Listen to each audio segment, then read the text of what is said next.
Chapter 28 Gravitational Disruption. We were in the 5th week of the War in the Nest, and the issue still hung in the balance. After the death of the mother, Sarm and those who followed him, most of the priest-kings, for he was firstborn, fled from the chamber to fetch, as it was said, silver tubes. These were charged, cylindrical weapons, manually operated but incorporating principles much like those of the flame death mechanism. Unused, they had lain encased in plastic quivers for a matter of centuries, and yet when these quivers were broken open, and these weapons seized up by angry priest-kings, they were as ready for their grim work as they had been when first they were stored away. I think with one such weapon a man might have made himself Ubar of all Gor. Perhaps there were only 100 priest-kings who rallied to the call of Misk. Among them were no more than a dozen silver tubes. The headquarters for the forces of Misk lay in his compartment, and there, poring over the set maps of the tunnels, he directed the placement of his defenses. Thinking to overcome us with little difficulty, the forces of Swarm, mounted on transportation discs, swept through the tunnels and plazas. But the priest-kings of Misk, hidden in rooms, concealed behind portals, firing from ramps and the roofs of the buildings in the open complexes, soon took a fierce toll of Sarm's unwary and overconfident troops. In such war, their much larger forces of the firstborn tended to be neutralized, and a situation of infiltration and counter-infiltration developed, marked by frequent sniping and occasional skirmishes. On the second day of the second week of battle, after the forces of Sarm had withdrawn, I, armed with sword and silver tube, mounted a transportation disc and swept through the no-man's land of unoccupied tunnels towards the vivarium. Although constantly on the alert, I saw no sign of enemy forces, nor even of mules or mattocks of various kinds.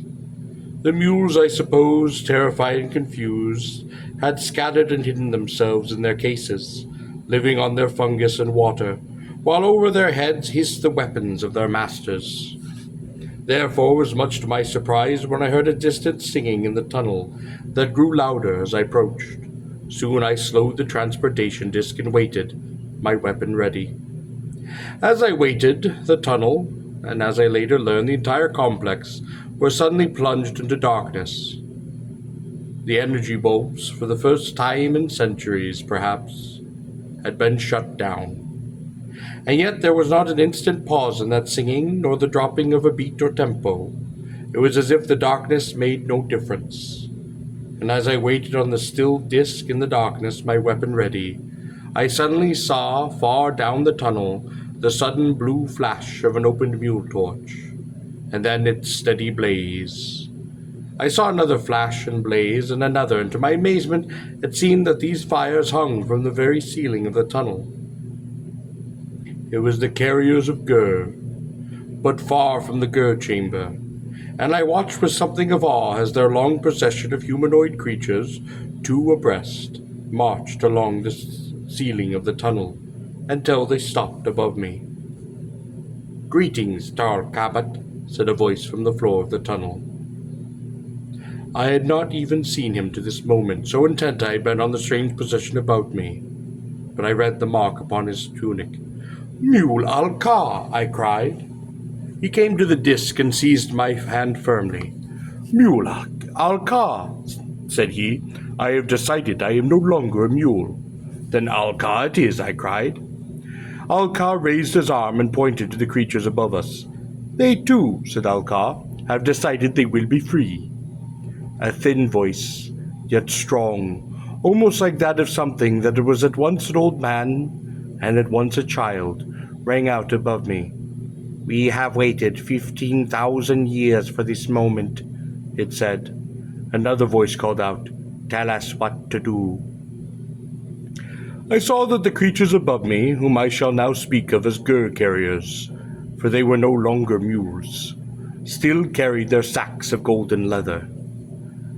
"They bring not Gor," said Alka, "but water and fungus. Good, I said, but tell them that this war is not theirs. It is that of priest-kings.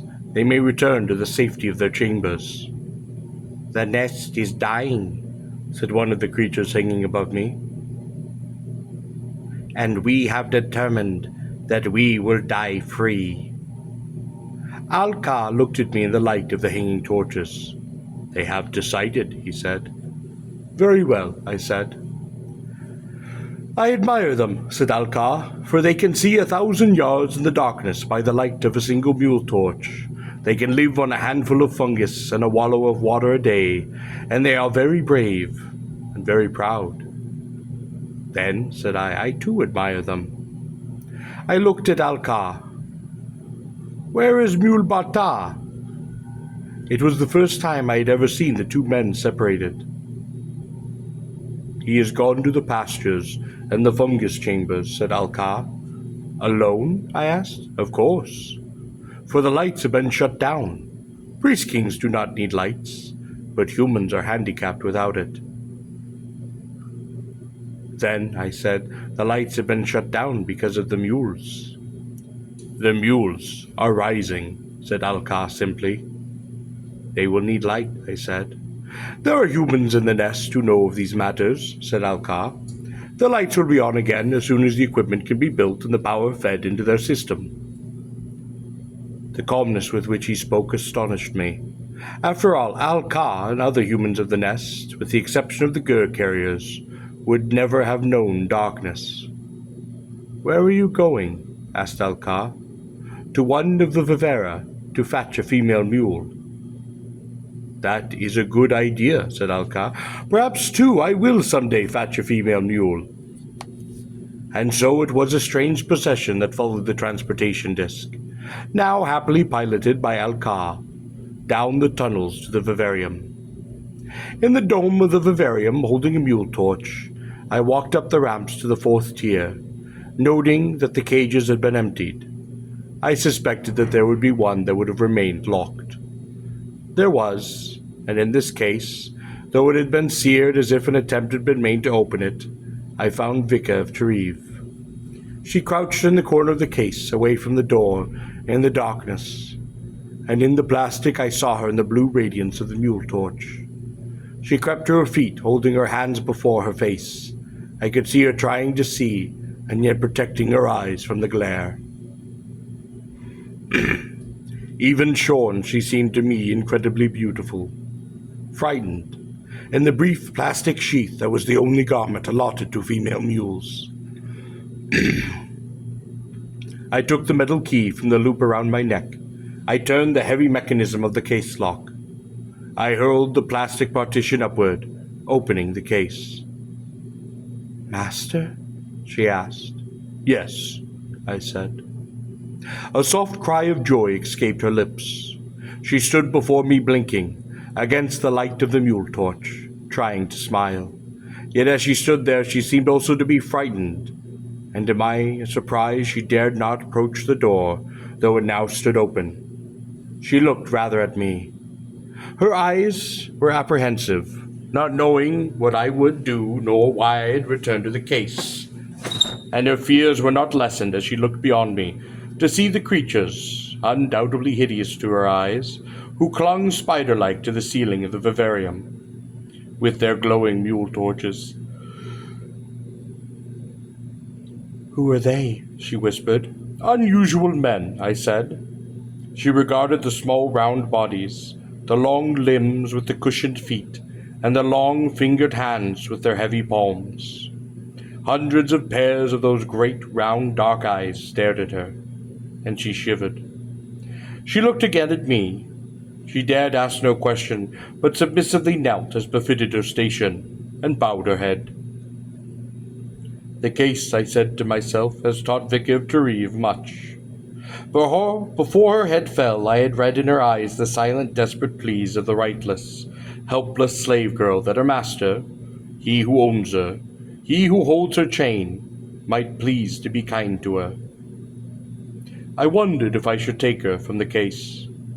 I saw her shoulders tremble as she awaited my decision as to her fate.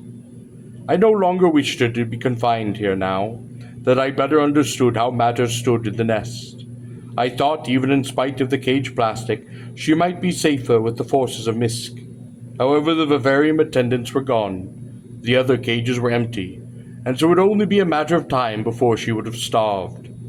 I did not wish to return periodically to the vivarium to feed her, and I suppose, if necessary, some suitable confinement might be found for her near Misk's headquarters. If no other choice seemed practical, I suppose I could always keep her chained to my own case. Kneeling before me, Vika's shoulders shook, but she dared not raise her head to read her fate in my eyes. I wished that I could trust her, but I knew that I could not. "I have returned for you, Vika of Treve, slave girl," I said sternly, "to take you from the case." Slowly, her eyes radiant, her lips trembling, Vika lifted her head to me. "Thank you, Master," she said softly, humbly, tears welling in her eyes. "Call me Cabot," I said, "as was your wont." On Gor, I had not mind owning women as much as I should have, but I had never been overly fond of being addressed by the title of Master. It was enough to be Master. The women I had owned, Sana, Talina, Lara, and others of whom I had not ridden, passion slaves rented for the hour in the Paga caverns of Koraba and Ar, pleasure slaves bestowed upon me in token for hospitality for a night spent in a friend's compartment, had known that I was master. That had been sufficient. On the other hand, I had never truly objected to the title, because I had not been long on Gar before I understood, for some reason, that is not yet altogether clear to me, that the word master can indescribably thrill a girl when she finds it upon her lips. Now those of a slave girl, and knows that it is true. Whether or not this would be the same with the girls of Earth, I do not know. "Very well, Cabot, my master," said Vika. As I looked into the eyes of Vika, I saw there the tears of relief and gratitude, but I saw too the tears of another emotion, infinitely tender and vulnerable, which I could not read. She knelt in the position of the pleasure slave, put her hands on her thighs, and unconsciously, pleadingly, turned their palms to me. She no longer knelt quite back upon her heels. It was as though she begged to be allowed to lift and open her arms, to rise, and to come into my own. As I looked upon her sternly, she turned her palms again to her thighs, knelt back on her heels, and dropped her head, holding her eyes as if by force of will, fixed upon the plastic beneath my sandals. Her entire body trembled with the ache of her desire. But she was a slave girl, and dared not speak. I looked down at her sternly. "Look up, slave girl." She looked up. I smiled. "To my lips, slave girl," I commanded, and with a cry of joy she flung herself into my arms, weeping. "I love you, master," she cried. "I love you, Cabot, my master." I knew the words she spoke could not be true, but I did not rebuke her. It was no longer in my heart to be cruel to Vika of Treve, no matter who or what she might be or was. After some minutes I said to her, rather sternly, "I have no more time for this," and she laughed and stepped back. I turned and left the case, and Vika, as was proper, fell into step 2 paces behind me. We walked down the ramp to the transportation desk. Al-Ka closely scrutinized Vika. "She is very healthy," I said. "Her legs do not look too strong," said Al-Ka, regarding that lovely thighs and calves and ankles of the other slave girl. "I do not object," I said. "Nor do I," said Al-Ka. "After all, you can always have her run up and down, and that will strengthen them." "That is true," I said. "I think some day," he said, "I too will fetch a female mule." Then he added, "but one with stronger legs." "A good idea," I said. Al-Ka guided the transportation disc out of the vivarium. We began the journey toward Misk's compartment, the Gur carriers following overhead. I held Vika in my arms. "Did you know," I asked, that I would return for you?" She shivered and looked ahead, down the darkened tunnel. "No," she said. "I knew only that you would do what you wished." She looked up at me. "Maya, poor slave girl, beg," she whispered softly, "that she be again commanded to your lips." "It is so commanded," I said, and her lips again eagerly sought mine.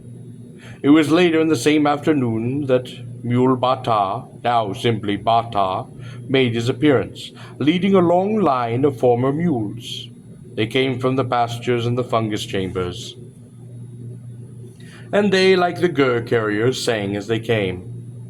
Some men from the fungus chambers carried upon their backs great bags filled with choice spores.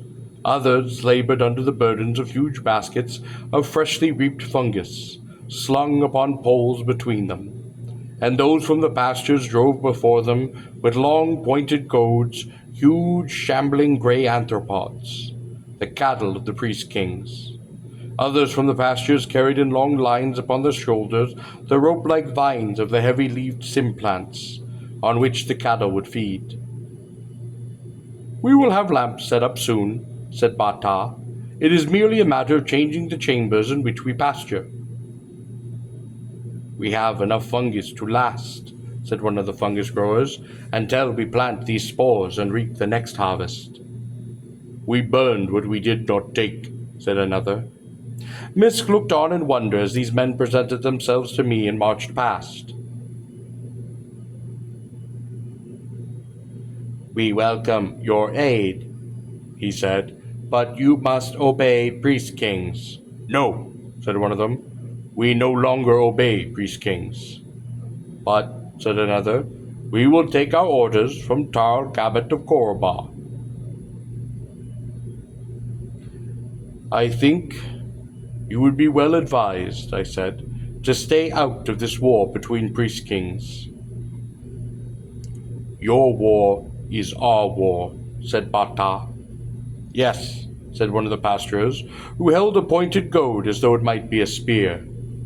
One of the fungus growers looked up at Misk.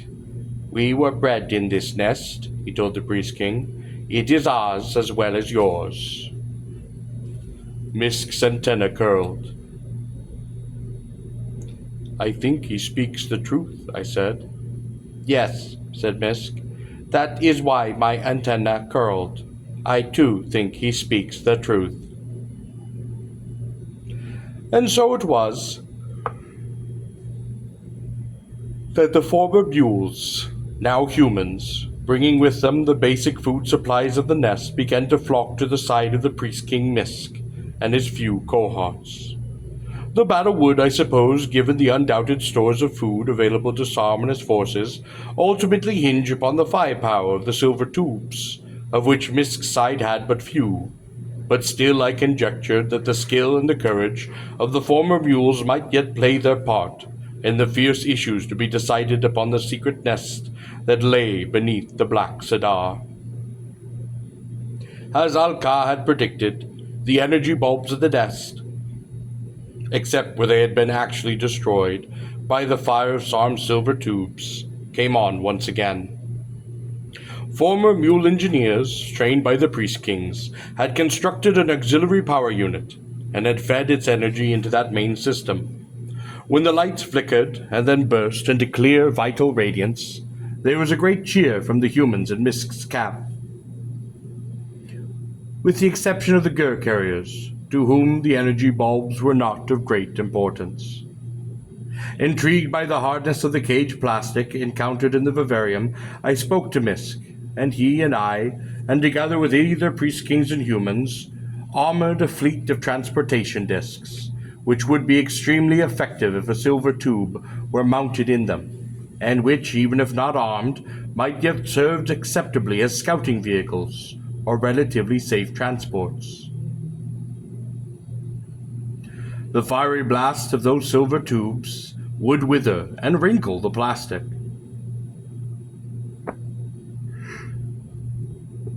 But unless the exposure were rather lengthy, they could not penetrate it.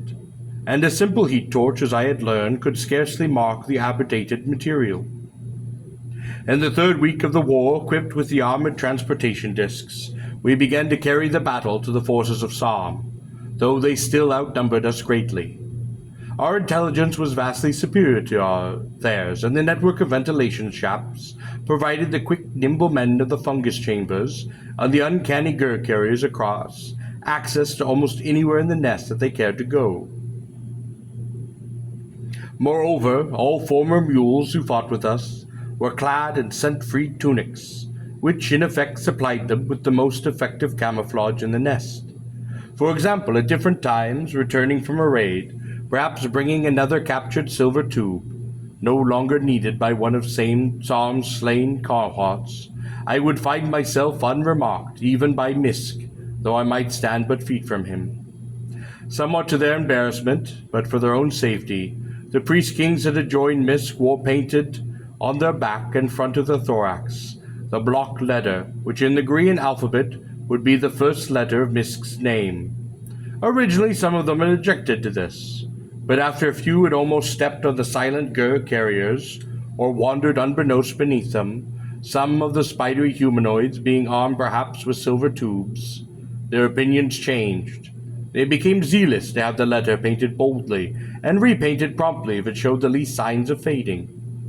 It unnerved the priest-kings to pass unknowingly within feet of, say, a pair agile fellow from the fungus chambers, who might be crouching in a nearby ventilator shaft with a heat torch, who might have burned their antenna for them if he had pleased, or to suddenly find themselves surrounded by a ring of quiet herdsmen who might at a signal transfix them with a dozen of the spear-like cattle goads. Together, the humans and the priest-kings of Misk made a remarkable, effective fighting team. What sensory data might escape their antenna might well be discovered by a sharp-eyed human, and what subtle scent might escape the human sense would likely be easily picked up by the priest-kings in the group. And as they fought, together they came, as creatures will, to respect one another, to rely on one another, becoming, incredibly enough, friends. Once a brave priest-king of Misk's forces was slain, and the humans who had fought with him wept. Another time a priest-king braved the fire of a dozen silver tubes to rescue one of the spidery Gur carriers who had been injured. Indeed, in my opinion, the greatest mistake of Psalm in the war in the nest was his poor handling of the mules. As soon as it became clear to him that the mules of the fungus chambers, the pastures, and the gun carriers were coming over to Misk, he apparently assumed for no good reason that all mules in the nest were to be regarded as enemies. Accordingly, he set about systematically exterminating those who fell within the ranges of his silver tubes, and this drove many of the mules, who would have undoubtedly have served him, into Misk's camp. With these new mules, not from the fungus chambers and the pastures, but from the complexes of the nest proper, came a new multitude of capacities and talents. Further, from reports of these forthcoming mules, the food sources of the priest-kings of Psalm were not as extensive as we had supposed. Indeed, many of the canisters of fungus now in the stores of Psalm were canisters of simple mule fungus, taken from the cases of the mules who had been killed or fled. Rumor had it that the only mules whom Psalm had not ordered slain on sight were implanted ones, among whom would be such creatures as Pop, whom I had met long ago, when first I entered the lair of the priest-kings. One of the most marvelous ideas to further our cases was provided by Misk, who introduced me to what I had heard only rumored before: the priest-king's mastery of the pervasive phenomenon of gravity. Would it not be useful, at times, he asked, if the armored transportation disc could fly? I thought he joked, but I said, yes, at times that would be very useful. Then we shall do it, said Misk, and he snapped his antenna. How? I asked. Surely you have noted the unusual lightness of the transportation disc for its size.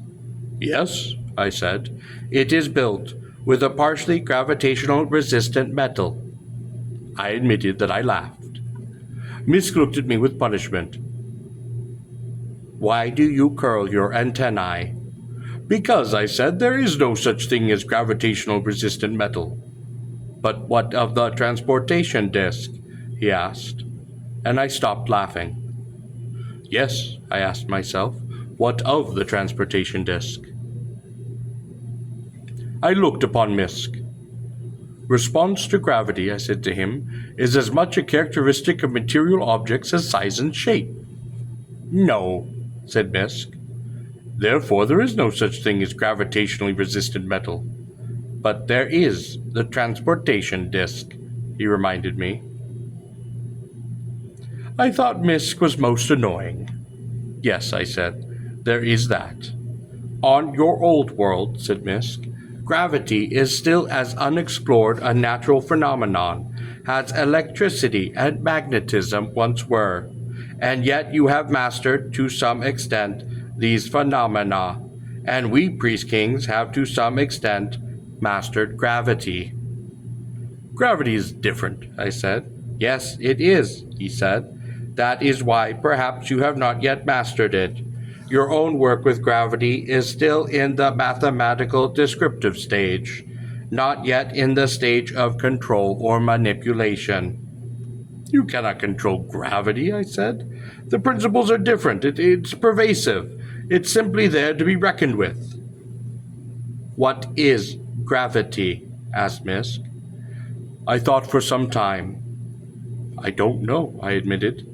I do, said Misk. Let us get to work. In the 4th week of the war in the Nest, our ship was outfitted and armored. I am afraid it was rather primitive, except that the principles on which it operated were far more advanced than anything now available to Earth, as I now understand, somewhat painfully rudimentary science. The ship was simply a transportation disk, whose underside was coated with cage plastic, and whose top was a transparent dome of the same material. There were controls on the forward portion of the ship, and ports about the sides for silver tubes. There were no propellers or jets or rockets, and I find it quite difficult to understand or explain the drive, save that it uses forces of gravity among themselves, in such a way that the amount, if any may be used as inept or expressive of the gravitational primitive, remains constant, though redistributed. I do not think force or charge or any of the other expressions which occur to one's mind is a good translation for and I prefer to regard it as an expression best left untranslated. Although perhaps one could say that is whatever it is, was that satisfied the gravitational equations of Misk. Most briefly, the combined drive and guidance system of the disk functioned by means of the focusing of gravitational sensors upon material objects, and using that gravitational attraction of these objects, while in effect screening out the attraction of others. I would not have believed the ship was possible, but I found it difficult to offer the arguments of my world's physics against the fact of Misk's success. Indeed, it is through the control of gravity that the priest-kings had, long ago, brought their world into our system. An engineering feat which might have been otherwise impossible, without perhaps the draining of the gleaming Thassa itself for its hydrogen nuclei. The flight of the disk itself is incredibly smooth, and the effect is much as if the world and not yourself were moving. When one lifts the craft, it seems the earth moves from beneath one. When one moves it forward, it seems as though the horizon rushed towards one. And if one should place it in reverse, it seems that the horizon simply glides away. Perhaps one should not expatiate upon this matter, but the sensation tends to be an unsettling one, particularly at first. It is much as if one sat still in a room, and the world whirled and sped about it.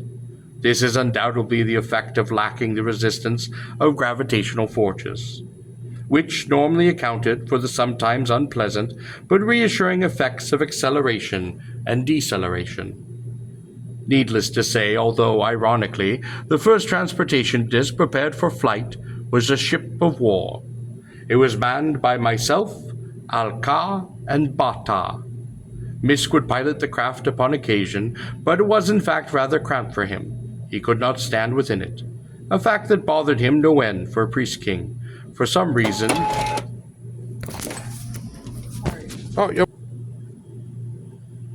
A fact that bothered him no end, for a priest king, for some reason, becomes extremely agitated when he cannot stand. I gather it would be something like a man being forced to lie on his back when something of importance is taking place. To lie on one's back is to feel exposed, vulnerable, helpless, and the nervousness we would feel in such a posture is undoubtedly due as much to ancient instinct as to rational awareness.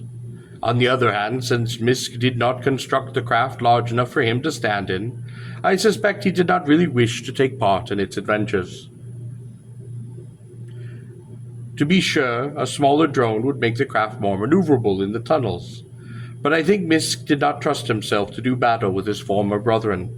He might intellectually recognize that he must slay, but perhaps he simply could not have pressed the firing switch of that silver tube.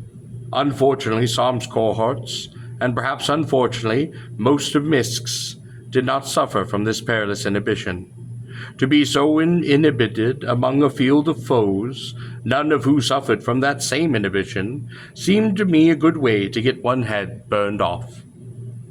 When we had constructed the ship, we felt that now we had what might prove to be, in this strange subterranean war, the decisive weapon. The fire of the silver tubes could damage and in time destroy the ship, but yet its cage plastic offered considerable protection to its crew, who might with some degree of safety met out destruction to all that crossed its path.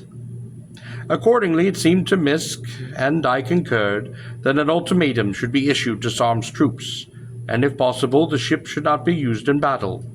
If we used it immediately, decisively, we might have wrought great damage, but neither of us wished to take the enemy by devastating surprise if victory might be won without bloodshed.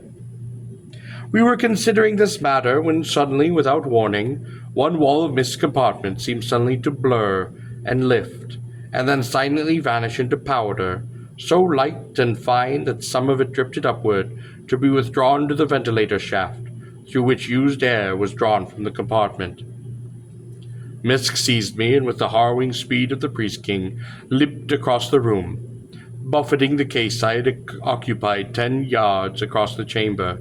He bent down and flung up the trap, and carrying me, darted to the passage below. My senses were reeling, but now in the distance I could hear cries, shouts, the scream of the dying, unutterable horrifying noises of the broken, the torn and the maimed. Misk clung to the wall below the trapdoor, holding me to his thorax. "What is it?" I demanded. "Gravitational disruptions," said Misk. "It is forbidden, even to priest kings." His entire body shook with horror. "Sarm could destroy the nest," said Misk, "even the planet." We listened to the screams and the cries. We could hear no fall of buildings, no clatter of rubble. We heard only human sounds, and the extent and featureless of those were only the index to the destruction being wrought above.